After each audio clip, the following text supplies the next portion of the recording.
안녕하세요. 여러분의 출근길 파트너 라디오 동서남북 김서영입니다.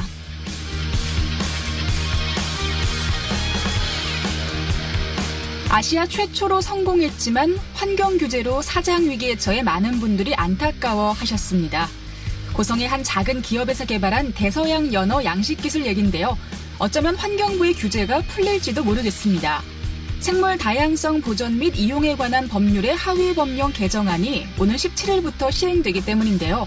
대서양 연어와 같은 위해 우려종을 유입주의 생물로 일괄 지정해 국립생태원 등에서 위해성 평가를 통해 수입 가능 여부를 최종 판단합니다. 이제까지는 일원화된 기준이 없어서 심사를 통과하기가 어려웠지만 법 개정으로 생물의 위해성 여부만 간소화해 평가받을 수 있게 된 거죠. 대서양 연어는 양식장을 탈출할 수 없고 탈출해도 생존이 불가능하기 때문에 위해하지 않다는 게 업체와 강원도의 주장인데요. 이 주장이 입증된다면 대서양 연어 양식 허가가 가능해집니다. 하지만 이번 법 개정의 취지가 규제 완화가 아니라 외래 생물 유입 방지에 방점을 두고 있기 때문에 오히려 양식 자체가 봉쇄될 가능성도 있습니다. 어떻게 될지는 좀 더 두고 봐야겠지만 어렵게 개발한 양식 기술이 빛을 볼 수 있었으면 좋겠네요. 10월 9일 수요일 라디오 동서남북 지금부터 시작합니다.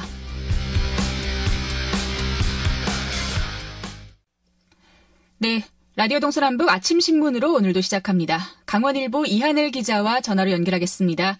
안녕하십니까? 네, 안녕하세요. 네, 오늘 첫 번째 소식은 국방개혁 2.0과 관련된 소식입니다. 접경지역의 군부대가 해체되거나 이전될 전망인데요. 이와 관련해서 접경지역에서는 지역경제 붕괴를 우려하면서 군부대 해체 방침을 철회해 줄 것을 요구하고 나섰다고요. 어제 화천과 철원에서 동시에 행동에 나섰죠? 네, 맞습니다. 육군 27사단 해체 방침을 즉각 철회하라는 화천 구민들의 요구가 더 거세지고 있습니다. 화천 구민 3,000명은 어제 열린 용화축전에서 27사단 해체 계획 전면 백지화를 촉구하는 대규모 걸기대회를 열었는데요. 27사단 해체 반대 비상대책위원회가 주관한 걸기대회에서 각 읍면 선수단은 팻말과 플랜카드를 들고 사단 해체 반대와 또 중앙정부 차원의 종합대책을 요구하기도 했습니다. 류희상 비대위원장은 성명서를 통해서 27사단이 해체되면 부대 인근의 공동화와 상권 마비 그리고 생존권 위협 등 주민 생계에 악영향을 미친다고 지적을 했는데요.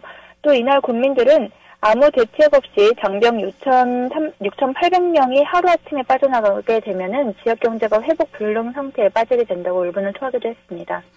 네, 최문순 화천 군수도 얼마 전 국회 국정감사에서 국방개혁과 관련해 지역이 무너진다고 성토를 했었는데 이번에 또 전면에 나섰다고요? 네, 맞습니다. 최문순 군수와 신금철 군의장도 그동안 군사시설 보호 명목으로 접경지역 주민들에게 희생을 강요해왔다면서 한 목소리를 냈고 또 중앙정부 차원의 종합대책을 촉구하기도 했습니다. 네, 철원군에서는 군의회가 청와대와 국회를 방문해 1인 릴레이 시위를 하면서 지역 주민들의 의견을 대변하고 나섰는데요. 어떻게 투쟁을 예고했다고요? 네, 철원군의회 의원들은 어제 국방부 정문 앞에서 국방개혁 2.0 중단을 촉구하는 성명을 발표하고 본격적인 투쟁에 나섰습니다. 문경훈 의장과 강세웅 부의장을 비롯한 7명의 의원들은 서울 용산구 국방부 정문 앞을 시작으로 청와대와 국회의사당 등 주요 부처 앞에서 접경지역 기반을 송두리째 흔들고 있는 일방통행식 국방개혁 2.0 즉각 중단하라라는 내용이 적힌 피켓을 들고 릴레이 시위를 전개했습니다. 앞서서 철원군의회는 지난달 임시회에서 국방개혁 중단 및 접경지역 활성화 대책 마련을 촉구하는 건의문을 채택을 해서 정부의 무성의한 자세에 대응해 강력 투쟁을 예고를 하기도 했는데요. 문경은 의장은 군민의 대표 기관인 의회가 가장 먼저 나서야 할 것 같아서 상경 집회를 전개한다고 했습니다. 이어서 접경지역 주민들이 안보 상황의 변화를 부정하고 무조건적으로 국방개혁을 반대하는 것이 아니라며 국방개혁에 따른 부대 이전이 진행이 되면 장병 의존도가 높은 접경지역 경제가 자연 재난급 불황을 벼텨낼 여력이 없다고 주장하기도 했습니다. 네. 지역 주민들이 변화에 대비할 수 있는 시간이 좀 필요하지 않을까 하는 생각도 드는데요. 이런 의견들도 있죠? 네, 맞습니다. 철원군의회는 접경지역이 자립할 수 있는 시간을 주고 속도를 완화해 줄 것을 요구하는 것이라면서 정부의 관련법 개정 등 범정부적인 종합대책 마련을 촉구했습니다. 특히 정부의 전향적인 변화가 없으면 실질적인 지원 대책을 끌어낼 수 있도록 강력 투쟁에 나설 것을 선포를 하기도 했는데요. 또 모든 국민이 참여하는 상경시위도 이어갈 방침입니다. 알겠습니다. 자, 다음 소식도 이어가겠습니다. 태풍 미탁이 휩쓸고 간 삼척시가 특별 재난지역으로 우선 지정될 것으로 보인다고요? 네, 행정안전부는 태풍 미탁 피해 지역 중에서 일부가 특별재난지역으로 지정될 것이라고 어제 밝혔는데요. 특별재난지역 선포는 지방자치단체의 태풍 피해 조사가 마무리되는 10일쯤에 이뤄질 전망입니다. 삼척시와 경북 영덕군, 울진군 등 세 곳이 특별재난지역으로 우선 검토되는 것으로 알려져 있습니다.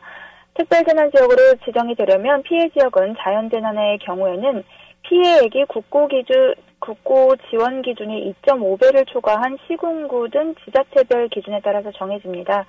지자체 피해조사와 중앙재난 피해 합동조사단 조사를 거쳐야 하나 이번에는 특별재난지역 선포를 서둘러서 정부 지원이 조기 이뤄지게 하라는 문재인 대통령의 지시에 따라서 피해액이 기준을 초과할 것이 확실한 지역을 먼저 특별재난지역으로 선포하기로 결정했습니다. 네, 행안부가 피해 지역을 대상으로 또 다음 주부터 조사를 진행한다죠?